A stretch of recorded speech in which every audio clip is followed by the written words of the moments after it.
हमारे साथ आज स्टूडियो पे स्काइप के माध्यम से, टेक्नोलॉजी के माध्यम से जुड़ेंगे भारतीय जनता पार्टी के राजस्थान के अध्यक्ष हैं डॉक्टर पुनिया, सतीश पुनिया जी, और हम उनका अब स्वागत करेंगे स्टूडियो में। डॉक्टर पुनिया जी, सतीश जी नमस्कार।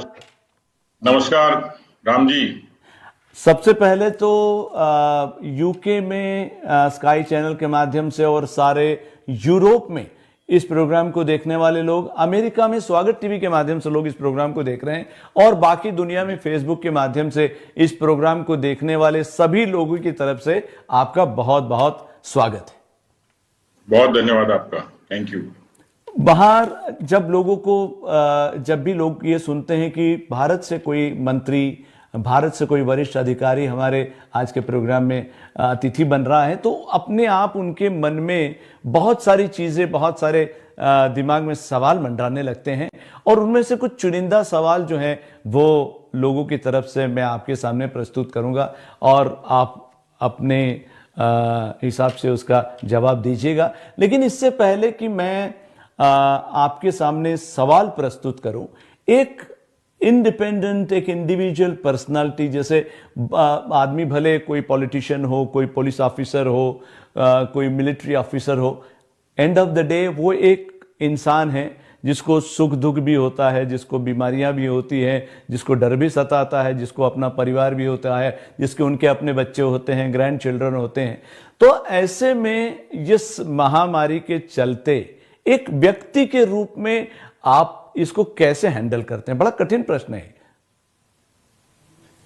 हाँ, निश्चित तौर पर, क्योंकि मैं जिस फील्ड में हूं, राजनीति अपने आप में बड़ा चुनौती का क्षेत्र है, और खासतौर पर परिवार के लिए समय ये चुनौती होती है। राजनीति में बाहर के लोग तो आपको बाद में प्रश्न पूछेंगे, सबसे पहले तो घर के लोग पूछते हैं, क्योंकि परिवार के लिए समय ये बड़ा मुश्किल होता है जी।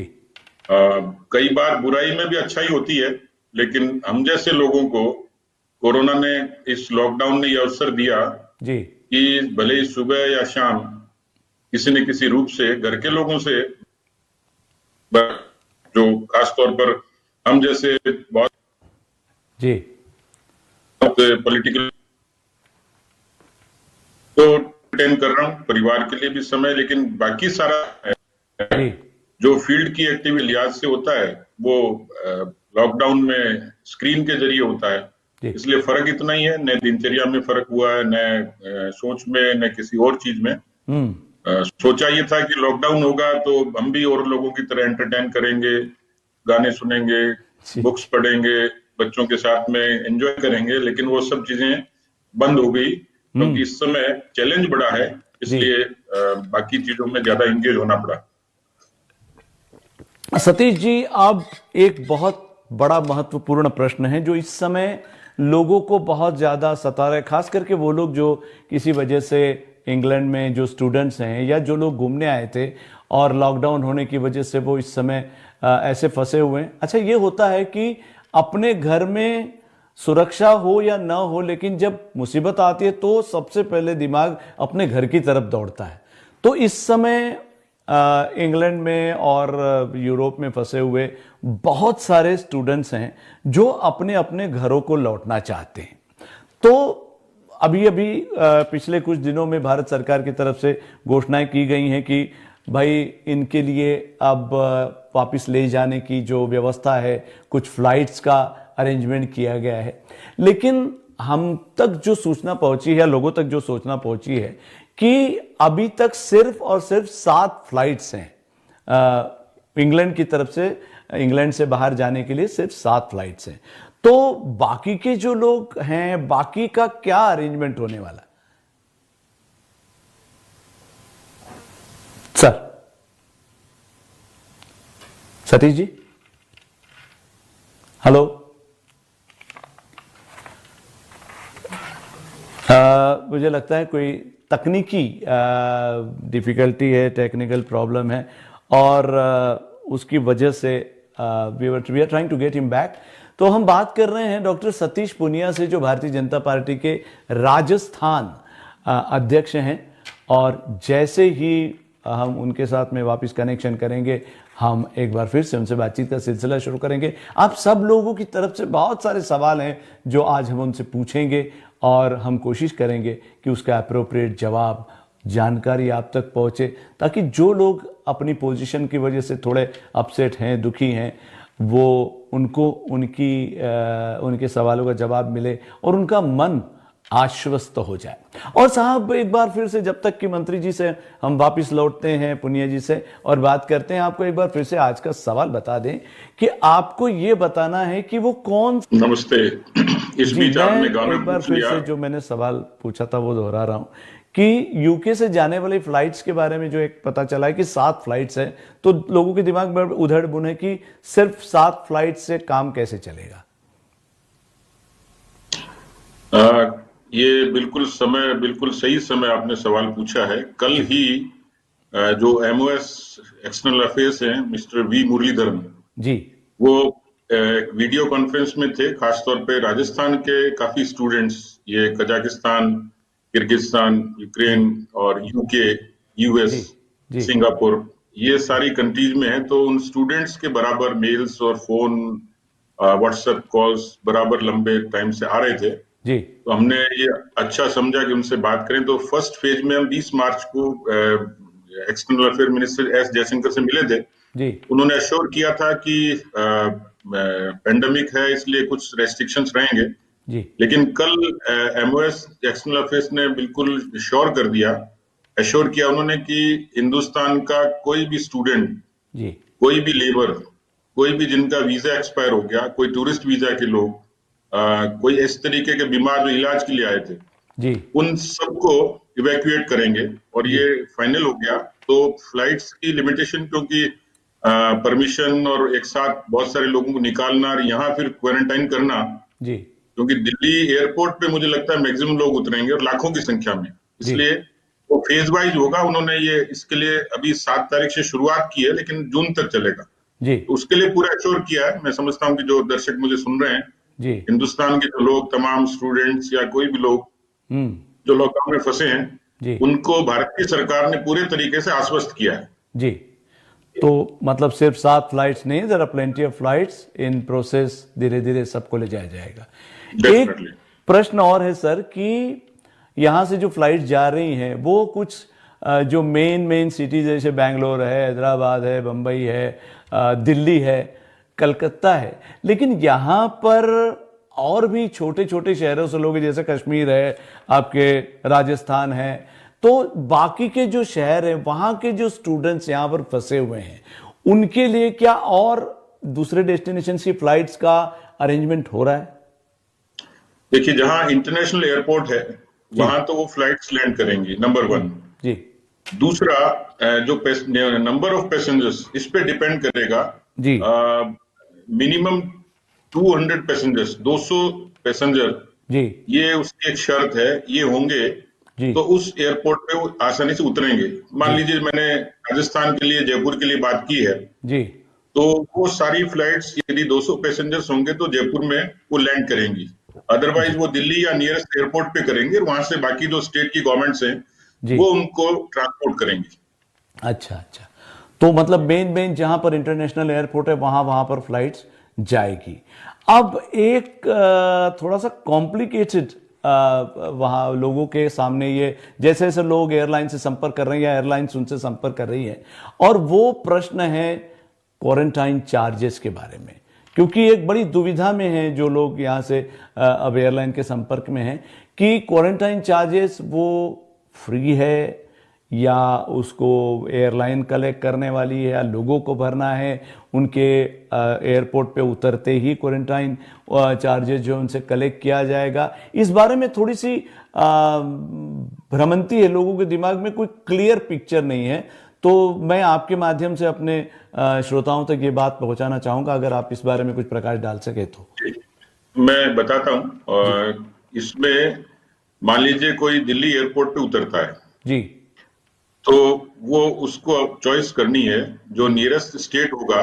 तो दिल्ली में क्वारंटाइन होंगे वो लोग, और उसमें 2 तरीके की फैसिलिटी होंगी जी। एक तो जो सरकारी सुविधा के हिसाब से रहना चाहेंगे, मान लीजिए गवर्नमेंट ने, लोकल गवर्नमेंट ने जो व्यवस्था की है जी। उसके अकॉर्डिंग वो जाना चाहेंगे तो उस पर कोई चार्जेस नहीं है। दूसरा, कुछ एक्स्ट्रा लग्जरी चाहेंगे, मान लीजिए होटल चाहेंगे या जी। अपने जो फूड की क्वालिटी वगैरह वगैरह जो बाकी चीजें रहेंगी, जी। उनको वो ऑफर करेंगे, जो पे करेगा उसकी फैसिलिटी अलग होगी। तो अच्छा। ये दो तरीके की चीजें हैं। जी। दूसरा, मान लीजिए कि कोई राजस्थान का, जयपुर का पैसेंजर दिल्ली में क्वारंटाइन नहीं होना चाहते जी। और ऐसी संख्या बड़ी है, तो यहाँ की गवर्नमेंट उनको ट्रांसपोर्ट अवेलेबल कराएगी और वो जी। दिल्ली से जयपुर आके क्वारंटाइन हो सकते हैं। जी। सिमिलरली ये सब जगह लागू होगा कि जी। मान लीजिए कोई बेंगलोर उतरता है, जी। वो आइदर बेंगलोर में क्वारंटाइन हो सकते हैं या किसी दूसरे टाउन में हो सकते जी। जी। तो वो क्वारंटाइन चार्जेस जो है वो हर एक को भरने, हैं। इंडिविजुअल नहीं, को? सबके लिए नहीं है। जो अच्छा। सरकारी नंबर 1 वो फ्री ऑफ कॉस्ट होगा, जो सरकार की तरफ से होगी। जी। जिनको एक्स्ट्रा लग्जरी चाहिए कि नहीं ये व्यवस्था हमें पसंद नहीं है, तो वो अच्छा। चॉइस कर सकते हैं, जी। जो दूसरी जो पेड जो क्वारंटाइन होगा। अच्छा, अच्छा, अच्छा।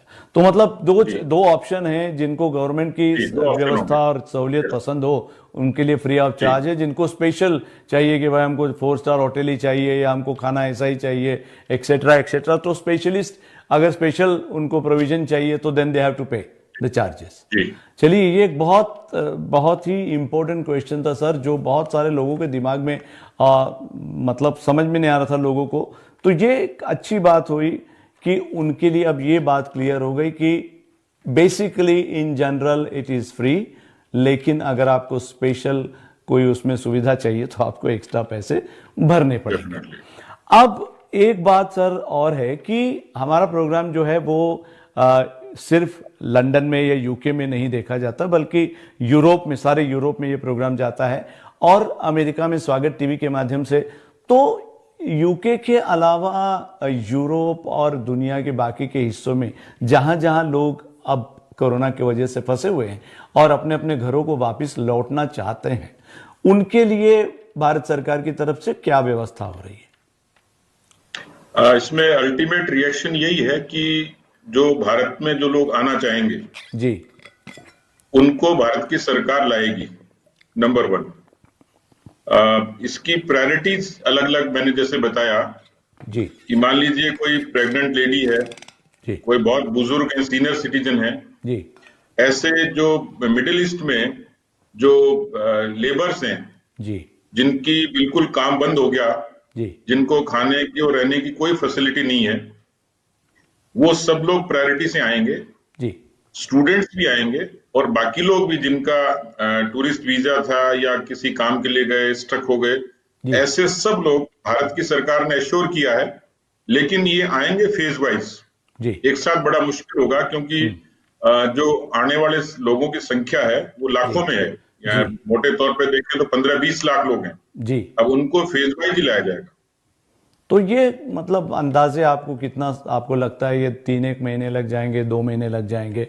एक अंदाजा, मतलब, क्योंकि इस बारे में कोई डेफिनेट डेफिनेटली जवाब तो कोई नहीं दे 2 सकता। महीने तो मान के ही चलिए, क्योंकि जी। एकदम से पूरी दुनिया में सब चीजें खुलेंगी। जी। तो एयर ट्रैफिक की भी अपनी लिमिट है, परमिशंस की, और बाकी जो रेस्ट्रिक्शंस हैं अलग अलग कंट्रीज के, जी। अलग अलग रेगुलेशंस बने हुए हैं। तो कहाँ किस कंट्री में किस कंडीशन पे और उसमें परमिशन मिलती है, ये सब चीजें डिपेंड करती हैं। लेकिन मुझे लगता है कि जो भारत सरकार की मंशा है कि वो भारत के किसी भी भारतवंशी को जो भारत में वापस आना चाहेंगे उनको लेके आएगी। तो मतलब धीरे धीरे, लेकिन डेफिनेटली जो लोग दुनिया के अलग जगहों में फंसे हुए हैं और अपने घरों को जाना चाहते हैं, उनको धीरे धीरे भारत सरकार वापस लेके जाएगी प्रायोरिटी बेसिस पर। हमारे यहां सर जो अभी इस समय कोरोना वायरस का जो एक थोड़ा सा ऐसा लगा था कि नीचे जा रहा, अचानक उसकी जो संख्या है वो वापस बढ़ने लगी, उसके बारे में आप कुछ कहना चाहें?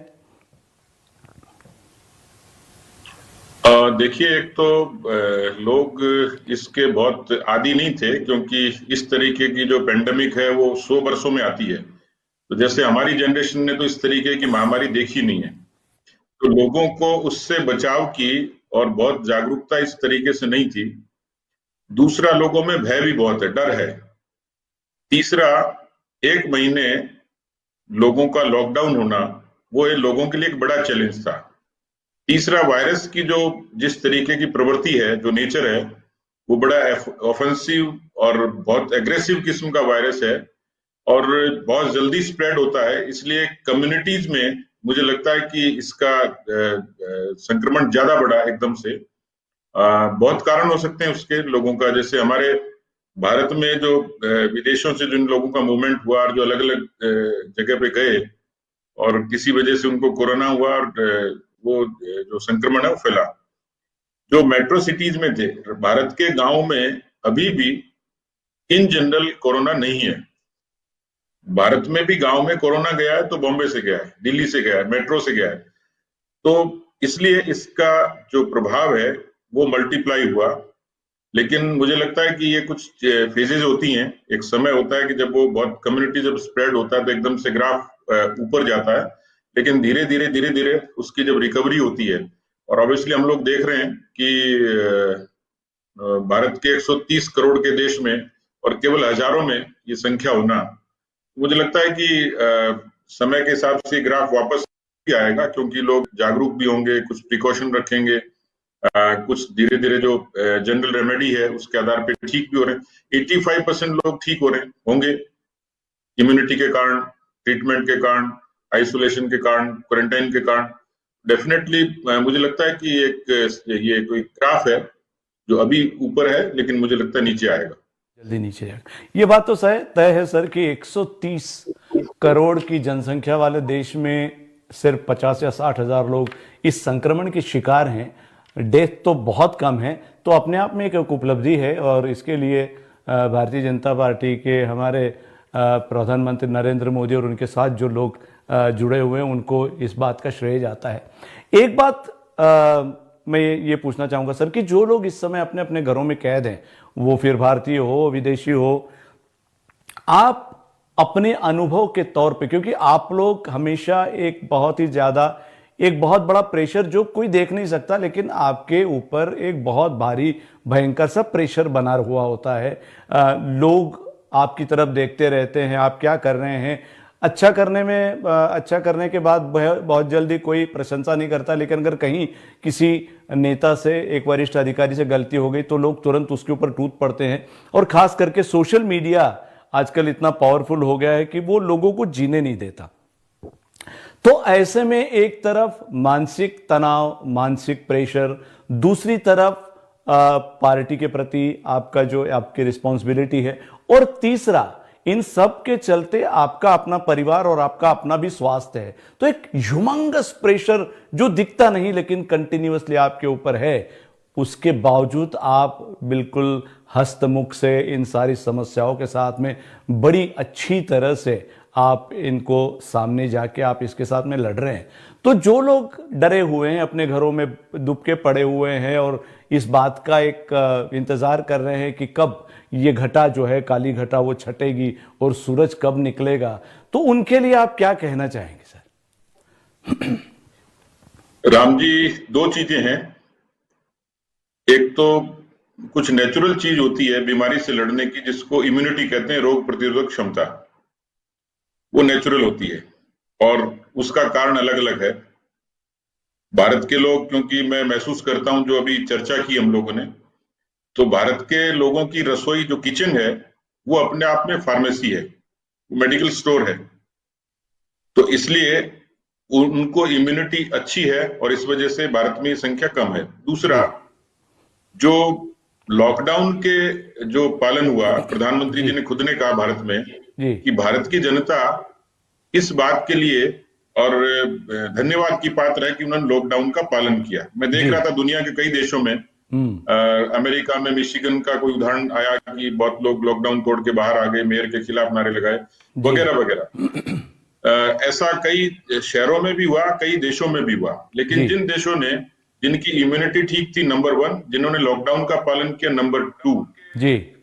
तीसरा, हम लोग ये कहते हैं बीमारी के बारे में या किसी चीज के बारे में कि विल पावर, आदमी की इच्छा शक्ति उसको जिंदा रखती है, बीमारी से लड़ने की हिम्मत देती है जी। मैं जो दर्शकों से यही कहना चाहूंगा कि ये जो वायरस है, इस जैसे वायरस का हिंदुस्तान कई बार मुकाबला कर चुका, स्वाइन फ्लू का भी। हमारे यहाँ टीबी एक बड़ी बीमारी थी, लेकिन आज क्योरेबल है। नहीं तो इससे स्वाइन जो इस कोरोना से जो डेथ हुई है, इससे ज्यादा डेथ तो हमारे एक्सीडेंट में और टीबी में हो जाती है। जी जी। इसलिए कोरोना का भय ज्यादा है, उनके भय से बाहर निकलने की जरूरत है। अपने आप को जो एडवाइजरी है उसको फॉलो करें, जो यहाँ से कोरोना के प्रति जो एडवाइजरी है, खान पान को लेके, इम्यूनिटी को लेके, वो सब चीजें। जी जी। दूसरा जो रेगुलेशंस है उनको पालन करें, यानी जिसका ये तय करेगा कि वो कोरोना से कितने बचते हैं। जी। सतीश जी, बहुत बहुत अच्छी बात की आपने कि हमारे किचन में तो आधी वो फार्मेसी लगी होती है और उसमें से कई चीज़ें ऐसी हैं जो हमारी इम्यूनिटी को बढ़ाती हैं।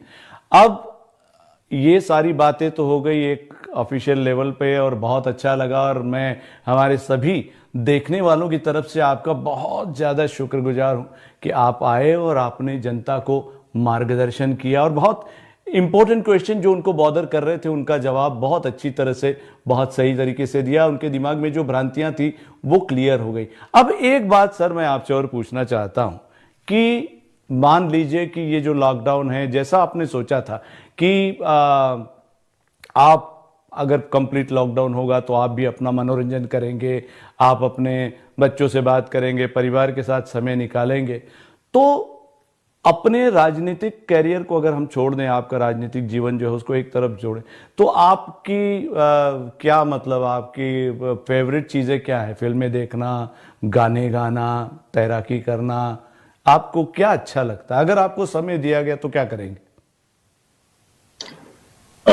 मैं गाने सुनने का शौकीन हूँ और भारत के बड़े सिंगर हुए किशोर कुमार, उनको अक्सर सुनता हूँ जी जी, जब भी अवसर लगता है। तो ये एस्पायरेशन था कि लॉकडाउन होगा तो मैं किशोर कुमार का पूरा एल्बम दोबारा से ठीक से सुन लूंगा। जगजीत सिंह जो गजल गायक हैं, उनकी बहुत गजलें। इसी तरीके से मुझे किताबें पढ़ने का शौक है, तो मैं सोचता था कि मैं किताबें पढ़ूंगा, कोशिश करता हूँ कि वो सब चीजें करूं। मुझे पेंटिंग का शौक है, तो जिस दिन पहले दिन लॉकडाउन हुआ उस दिन मैंने बेटी के साथ पेंटिंग बनाई भी। अच्छा। लेकिन उसके बाद मैं धीरे धीरे एंगेज हो गया। तो मेरी कुछ एस्पायरेशन थी लॉकडाउन को लेके, मैं पूरी नहीं कर पाया, लेकिन मैं संतुष्ट इसलिए हूँ कि एक पॉलिटिकल ऑर्गेनाइजेशन का हेड होने के बावजूद पॉलिटिकल पार्टी ने जिस तरीके से सोशल वर्क किया पूरे राजस्थान में, मेरे लिए एक बड़ा सेटिस्फेक्शन है कि बेशक मैं अपनी हॉबी पूरी नहीं कर पाया, लेकिन मैं शायद इस पेंडेमिक में मेरे वर्कर मेरी लीडरशिप में अच्छा काम कर पाए, ये मेरे लिए बड़ा संतोष है। सतीश जी, ये जो प्रोग्राम है उसकी जो एक और स्पेशलिटी है वो ये है कि लोग आते हैं, अपने गाने बताते हैं, कुछ गुनगुनाते हैं। आप किशोर कुमार की बात कर रहे थे, तो किशोर कुमार का सबसे पसंदीदा गीत कौन सा है आपका? ब्लैकमेल फिल्म का है। कल हमने शायद दिखा दिल के पास, पल पल दिल के पास। तो आप गाते भी हैं या सिर्फ सुनते हैं? मैं बाथरूम सिंगर हूं। ऐसा करते हैं सर, ये पल पल दिल के पास जो गाना है ना, वो हम दोनों मिलके गुनगुनाते हैं। जी जी, ठीक है, चलिए आप शुरू करिए, फिर मैं पीछे पीछे आता। पल पल दिल के पास तुम रहती हो, वाह, जीवन मीठी प्यास ये कहती हो, पल पल दिल के पास तुम रहती हो। वाह वाह वाह, बहुत खूबसूरत, बहुत बढ़िया सर। आप बाथरूम में से बाहर निकल के भी गाया करिए, क्योंकि ये गीत आपने बहुत अच्छी तरह से गाया। ये बहुत सारे लोगों का पसंदीदा गीत है, मेरा भी बहुत फेवरेट गीत है। तो अच्छा लगा सर आपसे बातचीत करके, और उम्मीद है कि इसी तरह से आप जनता का स्वास्थ्य और उनके जो मानसिक स्वास्थ्य को है उनका भी ध्यान रख के उनको मार्गदर्शन करते रहेंगे। अपना ख्याल रखिए, क्योंकि आपकी बहुत जरूरत है लोगों को, और अपने परिवार का ख्याल रखिएगा। एक बार फिर से एमए टीवी की तरफ से, हम सब की तरफ से आपका बहुत बहुत धन्यवाद। जी थैंक यू, धन्यवाद, बहुत बहुत धन्यवाद, मुझे भी अच्छा लगा। धन्यवाद।